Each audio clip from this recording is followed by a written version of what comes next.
Hi, this is Jim Laird from J&M Strength and Conditioning with Suzanne. We are going to go over some RDL basics today. So important.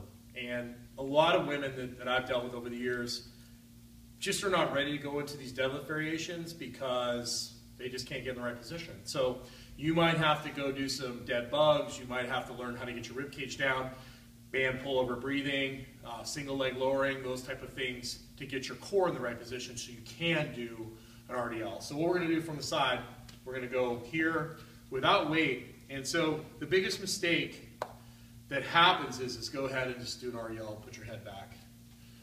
Yeah, and go and do it. See this right here, you can see head goes back, all the force ends up being on her spine. Okay, your spinal erectors are just like, and you know, quite honestly, you know, when you're dealing with like wanting to look good in a bathing suit, most people don't really care what their spinal erectors look like. So we want all the stress on the glutes and hamstrings, and we do this by getting what we call a packed neck.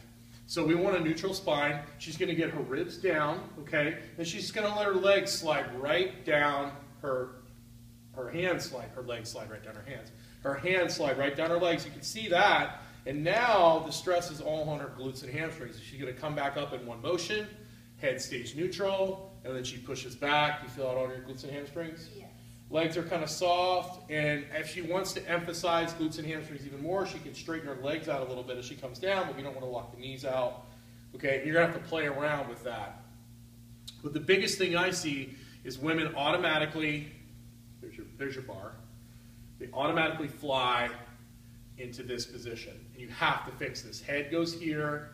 As soon as your head flies back, you revert to spine. So you want to have packed shoulders. You want to keep this tight, just like that, and then you want to come up. Okay. So we start with that. We might do a pull through, which is where you put a band on a post. We'll do a pull through to build that pattern. We'll do some core stability work, some dead bugs, some band pullover breathing stuff to keep the ribs down. Then we will progress to a broomstick, and then we go to the kettlebell. She's just going to set it up and do a few. She's going to push back, head's neutral. She's going to pick it up. She locks all this in. You're going to narrow her stance up a little bit, and she's going to push back. You can see that nice neutral spine. All the stress is on the glutes. She pushes back, and she's going to work on straightening her legs out just a little bit, not locking her knees out. There you go. And you don't have to do a ton of weight on these. A lot of times, women will load weight up too much and they don't do it properly. They'll just revert back to that using this, your spine, and most women would rather have nice glutes instead of nice spinal erectors.